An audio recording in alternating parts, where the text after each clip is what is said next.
नमस्कार दोस्तों, आप सभी का स्वागत है आपके अपने YouTube चैनल सिविल वाला एग्जाम में। जी हाँ दोस्तों, मैं कौशल गुप्ता फिर से आप सभी लोगों के सामने हाजिर हूँ एक बार फिर से करंट अफेयर्स क्लास लेके, जहां मैं आपको 25 महत्वपूर्ण प्रश्नों को पढ़ाने वाला हूं। और मैंने आपसे वादा किया है कि आपके पेपर तक, जी हाँ अप्रैल के लास्ट तक, मैं वो सारे करंट अफेयर्स कवर करा दूंगा जो पूरे पिछले एक साल के हैं और आपके पेपर में आने की संभावना पूरी की पूरी रखते हैं। तो इन प्रश्नों को छोड़िएगा मत। अगर आप प्री पेपर निकालना चाहते हैं, आप चाहे किसी भी राज्य के यहाँ पर चाहे आईएएस एग्जाम चाहे पीसीएस एग्जाम के लिए बैठना चाह रहे हैं, अगर आप यूपीपीसीएस बीपीएससी आप एमबीपीसीएस अगर आप किसी अन्य भी राज्य की यहाँ पर तैयारी कर रहे हैं, तो आपको इन करंट अफेयर्स को देखना होगा। क्योंकि अगर आप इन्हें नहीं देखेंगे तो आप कैसे उम्मीद करते हैं कि आपका निकलेगा। क्योंकि भैया यूपीपीसीएस बीपीएससी ये सब तो एकदम से तबाही मचा चुके हैं करंट अफेयर्स को लेकर के। अब 20-20 30-30 प्रश्न इनके जो है डायरेक्ट करंट अफेयर से पूछे जा रहे हैं। तो अगर आप नहीं देखेंगे तो अपना नुकसान खुद ब खुद करेंगे। तो यार तीसरी क्लास होने वाली, इससे पहले 2 क्लासेज हो चुकी है जैसा आप देख रहे हैं। तो चलिए आज की तीसरी क्लास को स्टार्ट करते हैं। और आप सभी को वेरी वेरी गुड इवनिंग भैया। और ये देखिए कल भैया यहाँ तक, ये कल आप लोग का यहाँ पर प्रश्न हुआ था जो आप लोग देख सकते हैं। तो अगर इसके आगे आज हम लोग पढ़ने वाले, ठीक है। और जुड़ते ही भैया फिर से एक बार, क्या लाइक नहीं किए हो, अगर देख रहे हो तो लाइक कर दो। और हाँ, ऐसे अगर मज़ेदार क्लासेस डेली देखना चाहते हो तो मेरे इस यूट्यूब चैनल को सब्सक्राइब जरूर से जरूर कर दो। अगर आप सब्सक्राइब नहीं करेंगे तो मेरे इन क्लासेज को आप देख नहीं पाएंगे। क्योंकि यहाँ पर देखिए हर जरूरी चीज़ों को आपको बताया जा रहा है। तो चलिए आज के पहले प्रश्न की तरफ बढ़ते हैं। सभी को फिर से वेरी वेरी गुड इवनिंग। चलिए भैया आज का पहला प्रश्न है, पोलावरम प्रोजेक्ट किस राज्य में बनाया जा रहा है। जी हाँ दोस्तों, क्या है पोलावरम प्रोजेक्ट किस राज्य में जो है स्थापित किया जा रहा है भैया। तो देखिए जितने लोगों ने यहाँ पर इसका सही जवाब, देखिए अगर यहाँ से 2 प्रश्न और बन सकते हैं। ये किस नदी पर बन रहा है, देखिए यहाँ से 2 प्रश्न और बन सकते हैं। यहाँ किस नदी पर बन रहा है, तो ये गोदावरी नदी पर बनाया जा रहा है, ठीक है। गोदावरी नदी पर ये बनाया जा रहा है। उसके बाद ये किससे संबंधित है, तो देखिए भैया जो गोदावरी और कृष्णा नदी का जो लिंक नहीं हो रहा है, इन दोनों नदियों को जोड़ने की जो बात की जा रही है, ये प्रोजेक्ट इससे संबंधित है। और ये कहाँ पर भैया, आपके आंध्र प्रदेश में जो है इसका निर्माण किया जा रहा है, ठीक है। ये आंध्र प्रदेश में इसका निर्माण किया जा रहा है, ठीक है। समझ गए। और कोई बात, तो मैंने आपको क्या बता दिया कि, और ये हाँ एक सबसे बड़ी चीज़ जो मेरे ख्याल से शायद ही पूछे, लेकिन आपको पता होना चाहिए कि ये जो है एक ग्रेविटी डैम है। मतलब क्या, गुरुत्व प्रकार का जो है ये क्या नाम है, एक ग्रेविटी डैम भी इसके अंतर्गत बनाया जाएगा। और इसे क्या नेशनल प्रोजेक्ट का दर्जा, यानी क्या राष्ट्रीय प्रोजेक्ट का दर्जा इसे दिया जा चुका है। तो सोच के चलिए इसको पैसे भी केंद्र सरकार द्वारा ज़्यादा से ज़्यादा दी जा रही होंगी। तो यहाँ से जितने प्रश्न बन सकते हैं उन सारे प्रश्नों को जो आपके प्री के लिए जरूरी है मैंने आपको बता दिया, ठीक है। चलिए अगले प्रश्न की तरफ बढ़ते हैं। अगला प्रश्न, सभी लोग जवाब दिया करो, नहीं आया करो तो लिख लिया करो। देखो फिर बता, अगर ना आया करो तो उसको नोट्स के रूप में लिख लो। क्योंकि अभी अगर आप कहानी की तरह सुन ले रहे हो तो देखो परीक्षा से पहले जो आपका 10 दिन 15 दिन होता है ना, आज जो आप लिखे रहते हो उसी समय आपके नोट्स ही आपके लिए क्या असरकारक होंगे। वरना बाद में आप कहोगे अरे यार इतना कौन पढ़े। अगर आप आज लिख लोगे तो बाद में इतना पढ़ना नहीं पड़ेगा, ठीक है। तो इसलिए डेली 25-25 प्रश्न ला रहा हो यार। अगर आज से आप पढ़ना चालू करोगे, 20 दिन 25 दिन अगर आप पढ़ लेते हो तो सोचो 20-25 दिन में 500-550 प्रश्न आपके जब हाथ में होंगे तो सोचो कितनी अच्छी तैयारी होगी। मैं इसीलिए बहुत चुनिंदा प्रश्न ला रहा हूँ। आप प्रीवियस ईयर क्वेश्चन पेपर मेरे देख लीजिए। मैंने यूपी पीसीएस का प्रीवियस ईयर क्वेश्चन पेपर क्यों डाला हुआ है, क्योंकि मैं आपको बताना चाहता हूँ देखिए कैसे प्रश्न आते हैं। उसी आधार पर यहाँ पर आपको क्लासेज में भी देखने को मिलेगा कि वैसे ही प्रश्न यहाँ कराए जा रहे हैं, ठीक है। चलिए भैया हाँ अगले प्रश्न की तरफ बढ़ते हैं। क्या पूछ रहा है कि कोलार सोना क्षेत्र भैया कहाँ स्थित है। बहुत ही आसान है, केजीएफ मूवी देखी है आप लोगों ने। कोलार गोल्ड माइनिंग था बेसिकली। तो केजीएफ उसमें एक अपना अलग सीन है, वो एक मूवी था। लेकिन एक कहाँ से भी, एक कर्नाटका में। जितने लोगों ने क्या इसे कर्नाटका में जवाब दिया है वो सही कर ले, ठीक है। ये आपके कर्नाटका में स्थित है। यहाँ पर अभी ये माना गया है कि जो वहाँ पर जो सोने की खुदाई को लेकर के रोक लगी हुई थी, उस पर अभी हाल ही में कुछ जो है नया गाइडलाइन जारी किया गया है। क्या नाम है आपके, केंद्र सरकार के द्वारा। तो इसी वजह से ये थोड़ा न्यूज़ में था। तो मैंने कहा आप लोगों को पता होना चाहिए क्योंकि कहाँ जहाँ से भी प्रश्न बन सकता है आपको वहाँ से पता होना चाहिए, ठीक है। चलिए अगले प्रश्न की तरफ बढ़ते हैं। और इससे संबंधित एक सबसे बड़ी चीज़ ये है कि ये जो है विश्व के सबसे गहरे सोने के खदानों में से एक है। विश्व के सबसे गहरे सोने के खदानों में से एक है, ठीक है। जो विश्व के गहरे सोने के खदाने हैं उनमें से ये एक है। तो इसकी एक विशेषता ये भी, और बाकी गोल्ड मिलता है, और आपके भारत का सबसे बड़ा गोल्ड जो है माइन यही है, ठीक है। तो 2 से 3 प्रश्न जो आपकी जरूरी है। भारत का पहला संविधान संशोधन किस सन में हुआ था? चलिए बताइए भैया, भारत का पहला संविधान संशोधन किस सन में हुआ था? दरअसल अभी हाल ही में जो है एक सुप्रीम कोर्ट में PIL डाली गई है। PIL आप जानते हैं ना क्या, जो ये फॉर्मूला आया था PIL भी बेसिकली इसको 3 प्रकार के PIL में इसे डिफाइन किया जा चुका है। तो चलिए वो तो पॉलिटी की चीज़ है, मैंने कहा ऐसे आप मतलब PIL में आप वही चीज़ कर सकते हैं जो क्या किसी एक व्यक्ति केंद्रित ना होकर सामाजिक तौर पर हो, ठीक है। तो ये सुप्रीम कोर्ट ने बता दिया है। तो एक PIL डाला गया है, उसमें ये कहा गया है कि जो ये आर्टिकल मतलब पहला जो संविधान संशोधन हुआ था, इसको जो है फिर से एक बार इसको फिर से पुनर्विचार करिए, बस इतनी सी बात है और ज़्यादा मत जानो। तो जितने क्या 1951 जवाब दिया और सही के लिए जी भैया, पंडित जवाहरलाल नेहरू जी द्वारा 1951 में लाया गया था ये। और यह पहला संविधान जो संशोधन था, अगर पूछ लिया जाए किसके संबंध में था, तो देखिए भैया ये लाया गया था आपके जो SC/ST एक्ट, सॉरी SC और ST लोग नहीं, SC और ST यानी कि शेड्यूल कास्ट और शेड्यूल ट्राइब्स, इनके अधिकारों और इनको ज़्यादा से ज़्यादा मौका मिल सके, इनसे संबंधित था, ठीक है। तो किससे संबंधित था, क्या था, और इसी संबंध में article 15, article 15(3), article 46, article 341, article 372, article 376, ये सारे आपके पहले ही संविधान संशोधन से इसमें परिवर्तन किए गए थे। समझ गए? क्लियर? चलो अगले प्रश्न की तरफ बढ़ते हैं। है ना अच्छे प्रश्न सारे। भारत सरकार द्वारा लॉ कमीशन के अध्यक्ष के रूप में किसे नियुक्त किया गया? तो भैया अभी जो है आपके भारत में लॉ कमीशन की आपको पता है ना, नियुक्त होती रहती है, जो राष्ट्रपति द्वारा, किसके द्वारा की जाती है, एक चीज़ जाने रहिएगा, लॉ कमीशन की नियुक्ति जो है राष्ट्रपति के द्वारा की जाती है, हमेशा जान चलिएगा। और ये जो है नॉन स्टेचुटरी बॉडी है। ये कैसी नॉन स्टेचुटरी बॉडी, ये भी आपसे पूछ लिया जाता है, ठीक है। तो नॉन स्टेचुटरी बॉडी है और इसका कार्यकाल अलग अलग होता है। जैसे इस बार जो इसका कार्यकाल वो 3 साल का, इस बार जो इसका स्थापना किया गया वो 3 साल के लिए मतलब ये अपना कार्यकाल देखेंगे, ठीक है। और आपको पता है कि भारत का पहला मतलब वो 1835 में लॉर्ड मैकॉले, कौन थे भैया? लॉर्ड मैकॉले के द्वारा किया गया था, जो क्या पहले लॉ कमीशन के चेयरमैन थे, ठीक है। क्लियर? हाँ, तो इस प्रश्न का सही जवाब है ऋतुराज अवस्थी जी। कौन? ऋतुराज अवस्थी जी जो है, जो रिटायर्ड क्या चीफ जस्टिस हैं हाई कोर्ट के, वो जो है इस बार के लॉ कमीशन के ये जो है आपके अध्यक्ष नियुक्त किए गए हैं, जो 3 साल इनका कार्यकाल होने वाला है। क्लियर? चलिए अगले प्रश्न की तरफ बढ़ते हैं। समझ गए भैया? चलो, हाल ही में किसे इलेक्शन कमिश्नर के रूप में नियुक्त किया गया? चलिए भैया, व्यक्ति संबंधित प्रश्न बताइए। हाल ही में किसे इलेक्शन कमिश्नर के रूप में नियुक्त किया गया, बताइए। नाम क्या क्या है आप देखिए, थोड़ा थोड़ा दिमाग लगाइए, क्या हो सकता है। तो जितने लोगों ने यहाँ पर इसका सही जवाब क्या दिया, अरुण गोयल जी भैया, अरुण गोयल जी को अभी हाल ही में इलेक्शन कमिश्नर नियुक्त किया गया है, ठीक है। इनसे संबंध में क्या है, आर्टिकल 324(2), आर्टिकल 324(2) किससे संबंधित है? जो इलेक्शन कमिश्नर और चीफ इलेक्शन कमिश्नर हैं, इनके क्या अपॉइंटमेंट से संबंधित है, ये आपको पता होना चाहिए। अगर आपसे ये पूछ ले कौन सा अनुच्छेद संबंधित है, तो आर्टिकल 324(2), ठीक है। 324 आपका क्या इलेक्शन कमीशन से, 324(2) क्या इनके अपॉइंटमेंट से संबंधित है। और आपको पता है कि कमिश्नर कितने, 6 साल या 65 साल तक, कमिश्नर की बात हो रही है CEC की, 6 साल या क्या 65 साल उम्र का, दोनों में जो पहले आ जाए, ठीक है, ओके। और इसकी कोई देखो चीफ इलेक्शन कमिश्नर का कोई क्वालिफिकेशन नहीं बताया गया, ठीक है, ये आपको पता होना चाहिए। तो चलिए अगले प्रश्न की तरफ बढ़ते हैं। और कमिश्नर का भी यही होता है, कमिश्नर और चीफ कमिश्नर दोनों का लगभग यही होता है।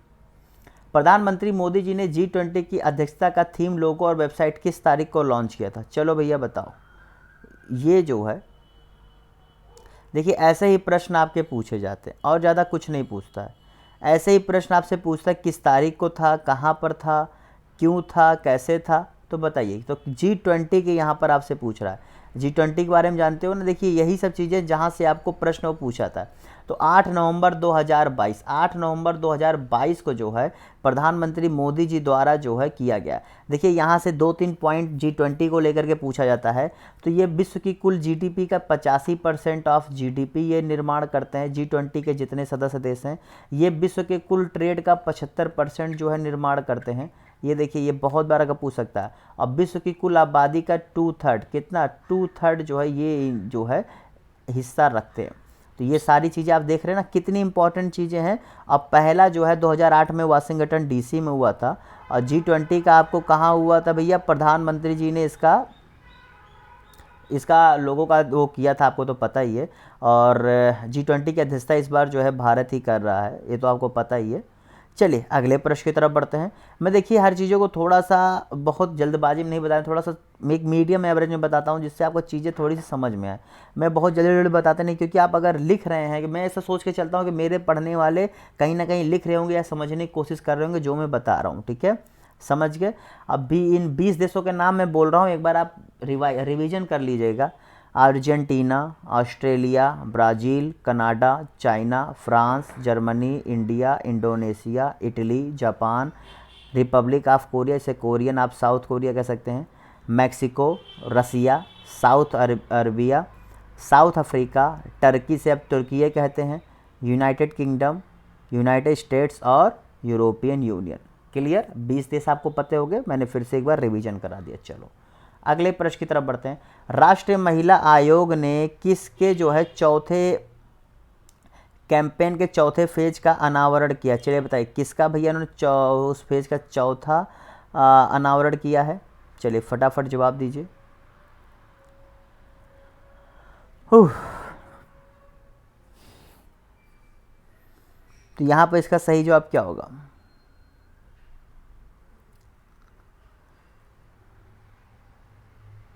चौथे फेज का अनावरण किया है, क्या है? डिजिटल शक्ति, भाग्य विधाता, माता शक्ति या फिर डिजिटल क्रांति, ठीक है।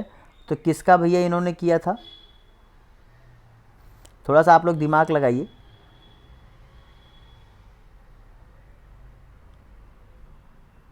हाँ मुझे पता है कुछ लोग यहाँ पर जो है अब धीरे धीरे निकलने की कोशिश कर रहे होंगे, क्योंकि उन्हें लग रहा होगा अरे सर को तो नहीं आ रहा है, ठीक है।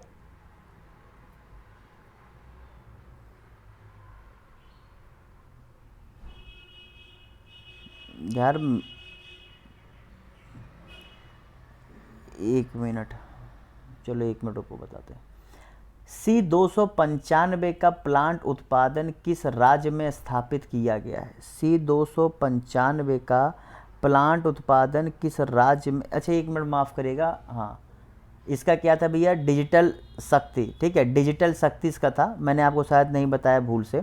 डिजिटल शक्ति था, इसी के चौथे फेज का जो किया गया था। और ये डिजिटल शक्ति की शुरुआत आपकी जून 2018 में की गई थी, जून 2018 में की गई थी। और नेशनल कमीशन ऑफ वुमेन यानी कि राष्ट्रीय महिला आयोग द्वारा जो इसे चलाया जा रहा है। इसका मेन मकसद क्या है? इसका मेन मकसद ये है कि जो साइबर क्राइम हो रहा है उससे जो है महिलाओं को उसके बारे में बताया जाना, जिससे वो लड़ सके और अपने आप को सशक्त बना सके, ठीक है। चलिए, और राष्ट्रीय महिला आयोग की स्थापना 1992 में हुई थी। यहाँ से भी प्रश्न आप लोग के पूछ लेता है पीसीएस वाले, ध्यान देना। चलो अगले प्रश्न की तरफ बढ़ते हैं, जो क्या था भैया? C295 का उत्पादन प्लांट किस राज्य में स्थापित किया गया है बताइए? C295, देखिए C295 है क्या? ये एक एयरक्राफ्ट है, ये एक एयरक्राफ्ट है जो आपके भारत में उत्पादन होने की बात की गई है, ठीक है। और ये आपको पता है आपके जो इंडियन एयरफोर्स में अब ये किस प्रकार का एयरक्राफ्ट है? तो भैया ये ट्रांसपोर्ट एयरक्राफ्ट है, ये आपको पता होना चाहिए। ये एक ट्रांसपोर्ट, देखिए मेरे बताने में थोड़ा सा आपको 10 सेकेंड 20 सेकेंड या कहीं कहीं हो सकता है, जैसे पिछले प्रश्न में ज़्यादा लगे उसके लिए सॉरी, समय लग सकता है, लेकिन आपको चीज़ें डिटेल में बताई जानी है भैया। देखो जब डिटेल में बताई जानी है तो खुद को भी एक, कितना भी मैं एक जानता रहूँ लेकिन कभी कोई कुछ चीज़ें दिमाग में क्लिक नहीं करते, तो इसलिए मुझे देखो गलत पढ़ाने से अच्छा है मैं थोड़ा समय ले लूँ, ठीक है। तो गलत पढ़ाना मैं नहीं चाहता, क्योंकि ना मैं अगर गलत पढ़ लूँगा या गलत बता दूंगा तो कल को एग्ज़ाम भी मेरा गलत होगा ना, तो मैं नहीं चाहता, ठीक है। तो उसके लिए सॉरी जो समय लगा, लेकिन हाँ थोड़ा सा आप समझिए। जैसे देखिए क्या C295 का उत्पादन जो है गुजरात में किया जाएगा। इसी का जो टाटा एयर, आप जान रहे हैं ना, टाटा एयर बस जो कंसोर्शियम है वो जो है इनको बनाएगा, ठीक है। और ये जो है स्पेन के ये जो है, और भारत और स्पेन मिल करके इसे कर रहे हैं। भारत ने अभी जो है 40, जी भैया 40 एयरक्राफ्ट का जो है ऑर्डर दिया था, ठीक है। और ये 4 साल में जो है धीरे धीरे भारत में आने लगेंगे। पहले 16 जो है 4 साल में आने लगेंगे, और बाकी के फिर जो है जो बचे हुए हैं 40, मतलब टोटल 56 है, ठीक है। बाकी के जो 40 है वो भारत में ही बनाए जाएंगे, ठीक है, समझ गए। चलिए, इससे ज़्यादा आपसे नहीं पूछेगा, इससे ज़्यादा नहीं पूछेगा किस देश से है, किस प्रकार का है और कहाँ बन रहा है, बस ख़त्म। इसके बाद आपसे नहीं पूछ सकता। अभ्यास नसीम अल बहर, क्या है अभ्यास नसीम अल बहर, भारत और किस देश के मध्य किया गया, बताइए।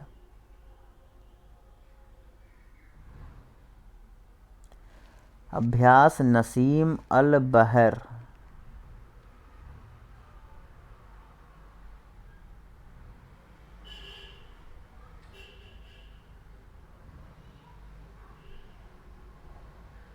तो जितने लोगों ने यहाँ पर इसका सही जवाब क्या दिया है, जी भैया, एक तो आपका इंडियन आर्मी था, दूसरा आपका क्या था भैया, देखिए ये इसका जो है 13वां एडिशन था, इसका ये 13वां एडिशन था। और ये आपके किन के बीच हुआ था, भारत और ओमान के बीच जो है इसका अभ्यास किया गया था, ठीक है।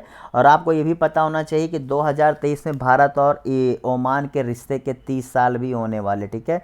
अभी मैंने आपको इसी में बताया भारत और किस देश के जो है 30 साल अभी हुए हैं 2022 में, मैंने आपको बताया था ना, वो आसियान देशों के साथ हुए। और दूसरा कौन सा हो रहा है 2023 में, ओमान के साथ यहाँ हो रहा है। तो यहाँ से भी प्रश्न पूछ लेगा भैया, उसे क्या है, उसे पूछने में क्या दिक्कत है, ठीक है। चलिए, ये 3 फेजेज में इसके जो है एक्सरसाइज होता है, लेकिन मुझे नहीं लगता कि इतना पूछेगा, ठीक है, लेकिन इसलिए मैं नहीं बताना चाहता, चलो ठीक है। और जो 2 एक्सरसाइज और होते हैं ओमान के साथ, वो है आपका क्या, एक है अल फजह अल नाजा है, ओमान के साथ ही होते। एक आपका क्या हो गया नसीम अल बहर, एक आपका हो गया अल नाजा, और एक है आपका क्या ईस्टर्न ब्रिज, क्या है ईस्टर्न ब्रिज, ठीक है। ये आपका जो है होता है, इसमें एयरफोर्स शामिल होते हैं, इसमें आर्मी शामिल होती है, ठीक है। और इसमें क्या नेवी के लोग शामिल होते हैं। ये तीनों में अंतर ये है, नेवी, एयरफोर्स और आर्मी, समझ गए। चलो अगले प्रश्न की तरफ बढ़ते हैं। तीनों अलग अलग सेना उधर होता है ना। किस सरकार ने भी हाल ही में रक्षण और ताज बीबी के मकबरे को पुनः विकसित करने का जो है किया है, बताइए। रक्षण और ताज बीबी के जो है मकबरे को पुनः से विकसित किया है, बताइए इसका सही जवाब क्या होगा। तो जितने लोगों ने यहाँ पर इसका सही जवाब क्या दिया है, जी भैया उत्तर प्रदेश राज्य सरकार ने। आपको पता है कि जो आपके रक्षण, जिनका हिंदी नाम था, इन्हें जो है उत्तर प्रदेश में जो थे, रक्षण इनका बेसिकली हिंदी पेट नाम था, इनका सही नाम क्या था, सईद इब्राहिम खान, सईद इब्राहिम खान इनका नाम था, ठीक है। लेकिन रक्षण इन्हें जो है कहते थे, ठीक है। ये यूपी से संबंधित हैं, तो इसलिए देखो इनके मकबरे संबंधित काम किया गया, कितना इंपॉर्टेंट हो जाता है, ठीक है। और ये जो है कृष्णा के भक्त थे, और इन्होंने अपनी काफ़ी ज़िंदगी जो है वृंदावन में बिताई हुई थी, ठीक है।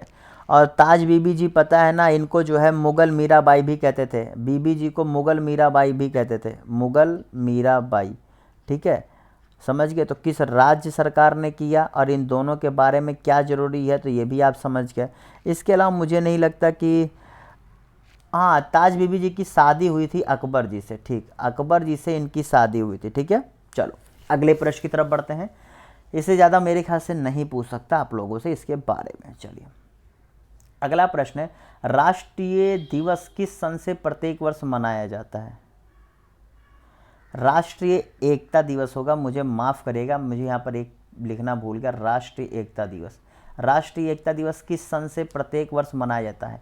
चलिए थोड़ी सी स्पीड बढ़ाते हैं, वरना स्पीड हम लोग की स्लो ना होने पाए।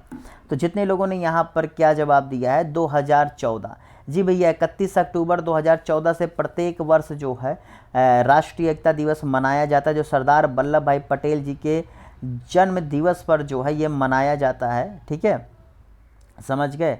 और आपको पता है कि उन्होंने खेड़ा सत्याग्रह, बरदोली सत्याग्रह, ऐसी तमाम चीज़ों में काफ़ी अच्छे से किया था। और इन्होंने 46वें जो आपका सेशन नहीं हुआ था, 46वां जो कांग्रेस सेशन हुआ था, उसमें इन्होंने अध्यक्षता की थी, जो मार्च 1931 में हुआ था। ठीक है, और वो कहाँ हुआ था भैया? कराची का था। ये भी प्रश्न इंपॉर्टेंट हो जाता है। ठीक है, देखिए इतिहास से संबंधित है, ये भी आपको पता होना चाहिए। और इसी कराची अधिवेशन में गांधी इरविन पैक्ट को जो है क्या किया गया था? उसे रेटिफाई किया गया था। ठीक है, गांधी इरविन पैक्ट को रेटिफाई माने क्या? कि उसे एक्सेप्ट कर लिया कि हाँ, इसे हम लोग पूरी तरीके से लागू करेंगे। ठीक है, चलिए अगला प्रश्न यहाँ पर, चार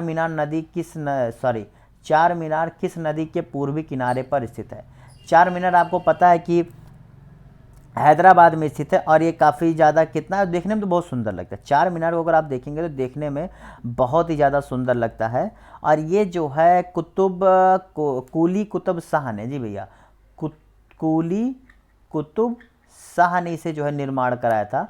और इन्होंने इसे अपनी बीबी के लिए, बीबी की याद में, जो भागमती जिनका नाम था, क्या नाम था? भागमती जिनका नाम था, उनकी याद में जो है इसका निर्माण कराया था 1591 में। और इसका भैया किस नदी के किनारे स्थित है? तो ये नदी का नाम है उसका, एक मिनट, क्या क्या है ऑप्शन में, मुझे देखने दो। मूसी, हाँ मूसी नदी, मूसी नदी के किनारे पर ये स्थित है। और ये क्या, देखो ये भी एक इम्पॉर्टेंट प्रश्न ये भी हो सकता है कि आपका जो ये यूनेस्को वर्ल्ड हेरिटेज का जो टेंटेटिव लिस्ट है, जिसमें आपको टेंटेटिव लिस्ट होता है, जिससे होता है कि भविष्य में ये भी शामिल हो सकते हैं, उसमें इसका नाम जा चुका है। ठीक है, टेंटेटिव लिस्ट में। और इसी के ऊपर जो एक मकबरा, एक मस्जिद है इसी चार मीनार में, वो माना जाता है कि बहुत भारत का सबसे पुराना मस्जिद है। ठीक है, राष्ट्रीय जनजातीय नृत्य समारोह किस राज्य में आयोजित किया गया, बताइए? तो जितने लोगों ने यहाँ पर, देखिए ये तीसरा था, ये भी जान के चलिए, ये तीसरा राष्ट्रीय जनजातीय समारोह था। और ये कहाँ पर भैया आयोजित किया गया? तो जितने लोगों ने यहाँ पर क्या छत्तीसगढ़ जवाब दिया, वो सही कर ले। छत्तीसगढ़ राज्य में जो है इसमें ये किया गया, इसे क्या मतलब, वहाँ पर इसका आयोजन किया गया। ठीक है, और इससे संबंधित और क्या कि इसमें काफ़ी लोगों ने भाग लिया। और दो तीन ट्राइब्स के बारे में यहाँ से दूसरे न्यूज में, तो यहाँ पर लंबाडी डांस था, लंबाडी नृत्य था। लंबाडी नृत्य आपके जो है बंजारा लोग हैं उनसे संबंधित है। ठीक है, और इसमें, और बंजारा आपको पता है ये ज़्यादातर जो है राजस्थान, राजस्थान और तेलंगाना का जो है, इसमें मिक्सचर देखने को मिलता है इस लंबाडी नृत्य में। ठीक है, ये इस नृत्य का थोड़ा सा फोकस पॉइंट था। बंजारा आपको पता ही है कि बेसिकली ये राजस्थान से आते हैं, बस इससे ज़्यादा और क्या ही, मतलब ये फोकस पॉइंट था लंबाडी नृत्य, तो मैंने कहा भी आप लोगों को पता होना चाहिए। चलो अगले प्रश्न की तरफ बढ़ते हैं। अगला प्रश्न यहाँ पर, निम्नलिखित में से इसके 250वें जन्मदिन के उपलक्ष्य में 1 वर्ष तक समारोह मनाने का लक्ष्य के निर्णय केंद्र सरकार ने लिया है। तो बताइए किसका जो है 250वां जन्मदिन जो है हो रहा है, और वो प्रत्येक साल तक उनके जन्मदिन के उपलक्ष्य में यहाँ पर समारोह मनाए जाएंगे। तो जितने लोगों ने यहाँ पर इसका सही जवाब क्या दिया, जी भैया राजा राम मोहन राय जी, भारतीय पितामह, जी भैया, इन्होंने ही जो सती 1829 में समाप्त हुआ था उसमें बहुत बड़ा रोल अदा किया था, बहुत कुछ इन्होंने किया था, क्या ही जानोगे। इन्होंने आत्मीय सभा का, ब्राह्मो समाज का, इन्होंने तुहफत उल मुहावदी लिखा था। और सबसे बड़ी चीज़, एक चीज़ बहुत कम लोग, नेताजी ने अपनी जो बुक लिखी थी द इंडियन स्ट्रगल, देखा नेताजी मतलब कौन, सुभाष चंद्र बोस, इनकी बुक कौन थी, द इंडिया स्ट्रगल। ठीक है, द इंडिया स्ट्रगल जो बुक लिखी थी, उसमें इन्होंने जो राजा राम मोहन राय जी का भी उन्होंने जिक्र किया था, और उन्हें कहा था कि भारत में अगर क्या नाम है, धार्मिक चीज़ों से संबंध में अगर किसी ने लोगों को जागरूक किया था और लेकर अच्छी चीज़ों की स्थापना की थी, तो वो कौन थे, राजा राम मोहन राय जी थे। ठीक है, समझ गए। चलो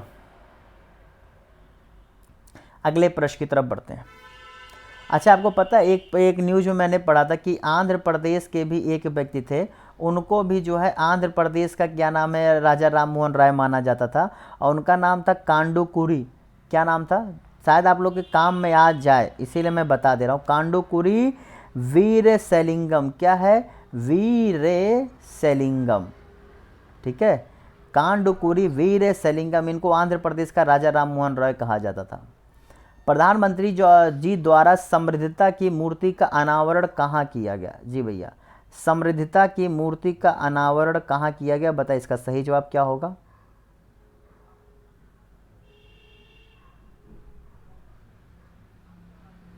तो जितने लोगों ने यहाँ पर क्या कर्नाटक जवाब दिया, जी भैया देखिए, जो बेंगलुरु के एयरपोर्ट में एक मूर्ति का अनावरण किया गया, ठीक है, उसे क्या स्टैचू ऑफ प्रॉस्पेरिटी यानी क्या समृद्धता की मूर्ति नाम दिया गया। दरअसल ये जो है ये संबंधित है उनके वैसा माना जाता है कि उन्होंने बेंगलुरु की क्या की थी, स्थापना की थी। ऐसा माना जाता है कि उन्होंने बेंगलुरु की स्थापना की थी और नाम था उनका नंद प्रभु कैंपे गौड़ा। नंद प्रभु कैंपे गौड़ा, ठीक है, इनका नाम ये था, नंद प्रभु कैंपे गौड़ा जी इनका नाम था। और ये माना जाता है कि इन्होंने इसकी स्थापना की थी। 108 फीट, हाँ ये मूर्ति की ऊंचाई अगर पूछा जाएगा तो 108 फीट ऊंची है ये, ठीक है, 108 फीट। ये भी प्रश्न पूछ सकता है क्योंकि अभी हाल ही में मोदी जी द्वारा किया गया है, तो इसलिए ये रिकॉर्ड हो जाएगा। और ये देखो, ये इसका रिकॉर्ड बन भी गया है, ये पहली इतनी ऊंची ब्रॉन्ज की, जी भैया देखिए रिकॉर्ड बन गया, मैंने कहा ना इसीलिए यहाँ से संबंधित है। ये पहला ब्रॉन्ज निर्मित इतना ऊंचा मूर्ति बनाया गया है विश्व का, तो ये रिकॉर्ड बन गया है भैया, ठीक है। तो आप जाने रहना, मत भूलना, ठीक है। इन्हें बेंगलुरु सिटी का फाउंडर माना जाता है, नाम मैंने बता दिया, नंद प्रभु कैंपे गौड़ा। चलो अगले प्रश्न की तरफ बढ़ते हैं। अगला प्रश्न, काशी तमिल संगम का आयोजन कहाँ हुआ था? काशी तमिल संगम का आयोजन कहाँ हुआ था? चलिए फटाफट बताइए भैया। अब आपको पता हो, आप लोग अंदाज़ा लगाइए कहाँ कहाँ हो सकता है, थोड़ा अंदाज़ा लगाइए। जी भैया, अगर आपको देखो वाराणसी या तमिल चेन्नई में से एक जगह होगा, तो इसका सही जवाब क्या है इस बार अगर कहीं हुआ है तो ये हुआ है आपके काशी में, ठीक है, ओके। तो काशी तमिल संगम का आयोजन कहाँ हुआ था भैया? तो इस बार आपके हुआ था वाराणसी में, जो कि आपका काशी बेसिकली हम लोग कहते हैं, वाराणसी एग्जैक्टली नाम है, तो वाराणसी में हुआ था। और यहाँ पर दोनों को मतलब जो है एक दूसरे के सिंक करने, क्योंकि ऐसा माना जाता है कि जो क्या नाम है, जैसे आपके हिंदी संबंधित चीज़ों का और संस्कृत संबंधित चीज़ों का उद्भव यहाँ हुआ है, वैसे साउथ का बहुत ज़्यादा आपको संगम साहित्य और कई सारे साहित्य आपको तमिल में देखने को मिलते हैं, ठीक है। तो इसीलिए आपके जो है ये भारत के दोनों बहुत प्राचीनतम क्या कहते हैं अपने इतिहास को जानने के स्रोत है दोनों भाषाएँ, ठीक है। चलिए अगले प्रश्न की तरफ बढ़ते हैं। BHU और IIT मद्रास इसमें काफ़ी अच्छे जो है पार्टनर होते इस इवेंट के। उत्तर प्रदेश सरकार ने किसके सम्मान में 16 नवंबर को विभिन्न जगहों पर समारोह किए? चलिए उत्तर प्रदेश सरकार ने भैया किन किन जगहों पर जो है इनके सम्मान में जो है समारोह किए, बताए इसका सही जवाब क्या होगा? तो भैया देखिए, ये पासी समुदाय से आती हैं और इनका नाम है ऊदा देवी। जी भैया, ऊदा देवी के सम्मान में किया गया। दरअसल इन्होंने जो है जो ब्रिटिश के समय जब लड़ाई हो रही थी, एक स्वतंत्रता सेनानी थी, इन्होंने बढ़ चढ़ कर हिस्सा लिया था और इनका जन्म जो है लखनऊ में हुआ था। कहाँ पर? लखनऊ के ऊजीराव में, लखनऊ के ऊजीराव में इनका जन्म हुआ था। ये पासी समाज से आती थी और इनके पति का नाम मक्का पासी था, ठीक है। इनके पति का नाम जो है ठीक है मक्का पासी था। जो 1857 की क्रांति हुई थी उसमें इन्होंने काफ़ी बढ़ चढ़कर हिस्सा लिया था। ये जो हजरत महल नहीं था, हजरत महल में जो है इन्होंने लड़ाई लड़ी थी अंग्रेज़ों के खिलाफ, ठीक है। मतलब वो उस महल की रक्षा के लिए काफ़ी अच्छे से डटी थी और ऐसा माना जाता है कि इन्होंने कम से कम 3 दर्जन से अधिक सैनिकों को मार गिराया था, सोचिए, अपनी जान गंवाने से पहले। अगला प्रश्न, संगाई महोत्सव किस राज्य में आयोजित किया गया? देखिए, आपको अगर ये लग रहा है कि क्लास थोड़ी सी लंबी जा रही, तो मैं आपसे फिर एक चीज़ कहना चाहता हूँ। देखिए, अब इससे कम समय में क्या ही पढ़ाया जा सकता है, ठीक है, तो थोड़ा सा इतना समय तो आपको लगेगा। तो जितने लोगों ने यहाँ पर इसका सही जवाब क्या दिया है, मणिपुर। संगाई महोत्सव आपके भैया कहाँ पर? मणिपुर में मनाया गया और ये पूरे मणिपुर में मनाया जाने वाला 10 दिन तक चलने वाला। कितने दिन तक? 10 दिन तक भैया जो है। देखिए कि राज्य संबंधित प्रश्न है तो बहुत इंपॉर्टेंट होता है, पीसेस वालों के लिए राज्य संबंधित प्रश्न बहुत इंपॉर्टेंट होता है, ठीक है। ये जो है 10 दिन तक मनाया जाता है और ये ग्यारहवां क्या नाम है? ये 11वां जो है इसका एडिशन था, यानी 11वां था और इसका थीम रखा गया था। क्या थीम था? थीम पूछता है UPPCS वालों, मैंने कराया है, और किसी भी स्टेट वाले हो, देखिए ये पेपर में ऐसे प्रश्न अब आने लगे हैं, ठीक है। तो फेस्टिवल ऑफ वननेस, UPPCS वालों को तो खास करके मैं बताऊंगा कि आपसे थीम भी पूछ लेता है, क्योंकि 2-3 बार पूछा हुआ, ठीक है। चलिए और देखिए संगाई नाम क्यों पड़ा, तो देखिए संगाई नाम इसलिए पड़ा क्योंकि वहाँ पर एक संगाई डियर पाया जाता है, ठीक है, संगाई डियर पाया जाता है, उसी डियर के नाम पर जो है इसका फेस्टिवल का नाम रखा गया है, ठीक है, जो मणिपुर का स्टेट एनिमल है, मणिपुर का स्टेट एनिमल है, ठीक है। अंतर्राष्ट्रीय बुद्धिस्ट यूनिवर्सिटी भारत के किस राज्य में स्थापित की जा रही है, बताइए। बताइए भैया किस राज्य में जो है स्थापित की जा रही है, इसका सही जवाब क्या होगा।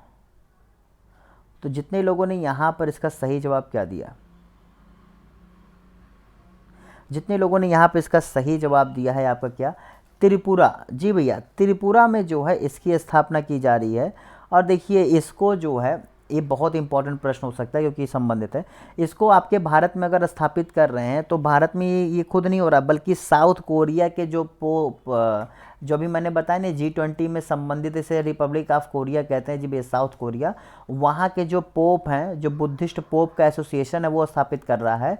और क्योंकि आपको पता है कि भारत में बुद्ध का जन्म माना जाता है, बुद्ध की शुरुआत यहीं से हुई है, और ये पहला जो है बुद्धिस्ट रन यूनिवर्सिटी होगा इंडिया में, ठीक है, जो बुद्धिस्टों के द्वारा जो है चालू किया जाएगा, और इसमें बुद्ध से संबंधित कल्चर को जो है प्रमोट किया जाएगा, उसे रिवाइवल किया जाएगा, ठीक है, क्योंकि बुद्धिज्म का जन्म यहीं पर हुआ है। तो चलिए 3-4 प्रश्न आपके यहाँ से बन सकते, तो मैंने आपको बता दिया।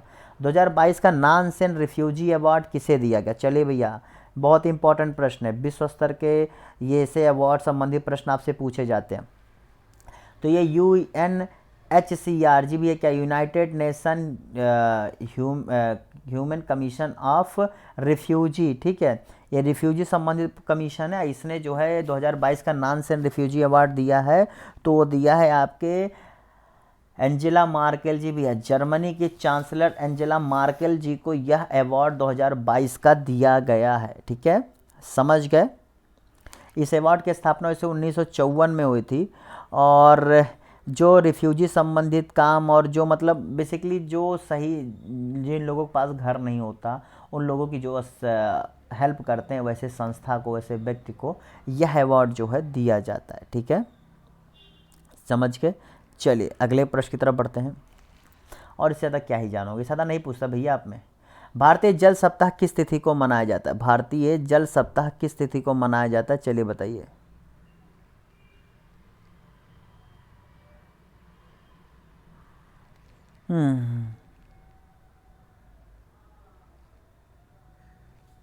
चलिए जवाब दीजिए भैया। जल सप्ताह पूछ रहा है ना, जल सप्ताह, तो जितने लोगों ने इसका सही जवाब का 1 से 5 नवंबर, जी भैया क्या 1 से 5 नवंबर जितने लोगों ने जवाब दिया है वो सही कर ले। ये इसका 7वां एडिशन है, 7वां एडिशन है जो आप लोग का मनाया जा रहा है। और इसमें जो है 3 विदेशी देशों ने भी क्या किया, इसमें पार्टिसिपेट किया, डेनमार्क और आपका क्या है सिंगापुर और फिनलैंड। डेनमार्क, सिंगापुर और फिनलैंड जो है इसके सहयोगी दे रहे, किसके लिए, इस वीक को जो मनाया जा रहा है। और आप समझ सकते हैं क्यों मनाया जा रहा होगा, कि जागरूकता लाने के लिए, उसका कंजर्वेशन करने के लिए, पानी का सदुपयोग हो सके इसके लिए करने के लिए, ठीक है। और जल शक्ति मंत्रालय द्वारा, कौन से, जल शक्ति मंत्रालय द्वारा इसे जो है मनाया जा रहा है, ठीक है। तो 7वां ये था, क्लियर है। चलो अगले प्रश्न की तरफ बढ़ते हैं। अगले प्रश्न की तरफ बढ़ने से पहले एक छोटी चीज़ और बता देना चाहता हूँ कि आपका जो है ये क्या नाम है, स्वच्छता ड्राइव जो है, जी भैया स्वच्छता ड्राइव आपके 2 से लेकर के 2 अक्टूबर से लेकर के 31 अक्टूबर तक आपका स्वच्छता ड्राइव जो है चलाया गया है, जो 2.0 था, ठीक है। और ये ministry of health and family welfare के द्वारा ये चलाया गया था। तो मैंने कहा ये भी आपको डेट संबंधी चीज़ें पता होना चाहिए, कि जहाँ आपको ये पता है तो ये भी कि 2 अक्टूबर से 31 अक्टूबर तक मिनिस्ट्री ऑफ क्या नाम है, हेल्थ एंड फैमिली वेलफेयर के द्वारा चलाया गया था, जो 2.0 था। क्या स्पेशल कैंपेन था कि जो आपके स्वच्छता ड्राइव हैं वो उनके लिए। और साथ ही साथ ये भी था जो केसेस पेंडिंग पड़े हैं क्या नाम फाइल को अप्रूव करने को लेकर, वो भी इसमें था, ठीक है। निम्न में से कौन सा सही सुमेलित नहीं है, चलिए बताइए भैया, अवार्ड संबंधित प्रश्न है, कौन सा सही सुमेलित नहीं बताइए। बस भैया क्लास खत्म होने वाली, फटाफट जवाब दीजिए। आप भैया फटाफट जवाब दो, बताओ इसका सही जवाब क्या होगा, कौन सा इसका सही जवाब है, मतलब कौन सा गलत है, इसमें सही मिलान नहीं किया गया, बताइए इसका सही जवाब क्या होगा।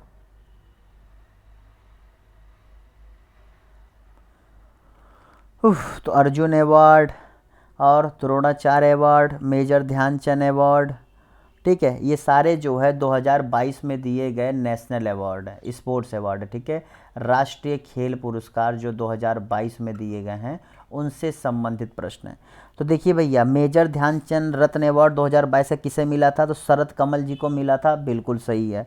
दूसरा कह रहा है कि अर्जुन अवार्ड सीमा पुनिया जी को मिला है। जी भैया, सीमा पुनिया और लक्ष्य सेन दोनों लोगों को मिला था, ठीक है। लक्ष्य सेन और सीमा पुनिया दोनों लोगों को मिला था, ये आपको पता होना चाहिए। कह रहा है द्रोणाचार्य अवार्ड जो है, क्या नाम है, आपको किसको मिला था? तो कह रहा है सुजीत मान जी को मिला था। क्या ये बात सही है? जी भैया, सुजीत मान जी के साथ साथ मिला था आपके टोटल 4 लोगों को मिला था द्रोणाचार्य अवार्ड। उसमें सुजीत मान जी के साथ जो है जीवन जोत सिंह तेजा भी थे, मोहम्मद अली कमर थे, असुमा सिद्धार्थ सिरूर थे, ठीक है। तो आपको मैंने जैसे ही नाम लिया, क्या अर्जुन अवार्ड यहाँ पर क्या है? मोहम्मद अली। तो अर्जुन अवार्ड भैया मोहम्मद अली जी को नहीं मिला। तो इसका सही जवाब कौन सा सुमेलित नहीं है? डी, मोहम्मद अली जी को ये नहीं मिला, बल्कि मोहम्मद अली जो कमर जी थे, ये देखिए कमर लिखा है, इनको क्या द्रोणाचार्य अवार्ड ही मिला था। टोटल 4 लोगों में इनका भी नाम था, ठीक है। तो चलिए भैया, इसी के साथ अगले प्रश्न की तरफ बढ़ते, बस 2-3 प्रश्न और, थोड़ा सा और, बस उसका खत्म। देखो बहुत आसान सा प्रश्न है, विश्व जनसंख्या संभावना 2022 के अनुसार भारत की फर्टिलिटी रेट कितनी हो गई है?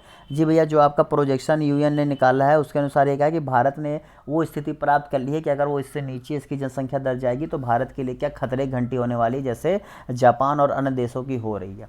तो इसका सही जवाब क्या है? 2.0।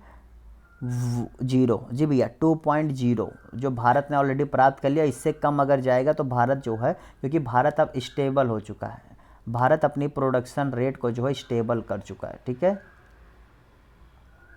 समझ गए। चलो अगले प्रश्न की तरफ बढ़ते हैं।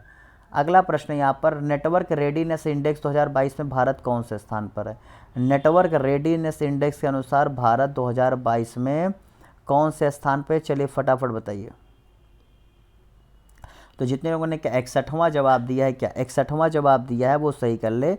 इसमें जो है 131 देशों की जो इकोनॉमी है उनको शामिल किया जाता है और उन देखा जाता है, तो उसके आधार पर भारत 61वां रैंक जो है हासिल कर रहा है, ठीक है। चलिए, इससे ज़्यादा इसमें नहीं पूछा सकता क्योंकि ये बहुत इंपॉर्टेंट है, पूछ सकते हैं इसीलिए बताया। आज का आखिरी प्रश्न, 2022 का गांधी मंडेला अवार्ड किसे दिया गया, बताइए। 2022 का गांधी मंडेला अवार्ड किसे दिया गया, बताइए। ये अवार्ड की शुरुआत जब गांधी जी के 150वें जन्म जयंती के उपलक्ष्य में शुरू किया गया है, तो बहुत पुराना अवार्ड नहीं है ये, ठीक है। तो इसका सही जवाब क्या है? तो जितने लोगों ने यहाँ पर इसका सही जवाब क्या दिया है, 14वें दलाई लामा जी को, जी भैया 14वें दलाई लामा जी को यह अवार्ड दिया गया है। और इसी के साथ भैया इस क्लास को यहाँ समाप्त करते हैं, फिर मिलेंगे आप सभी लोगों से।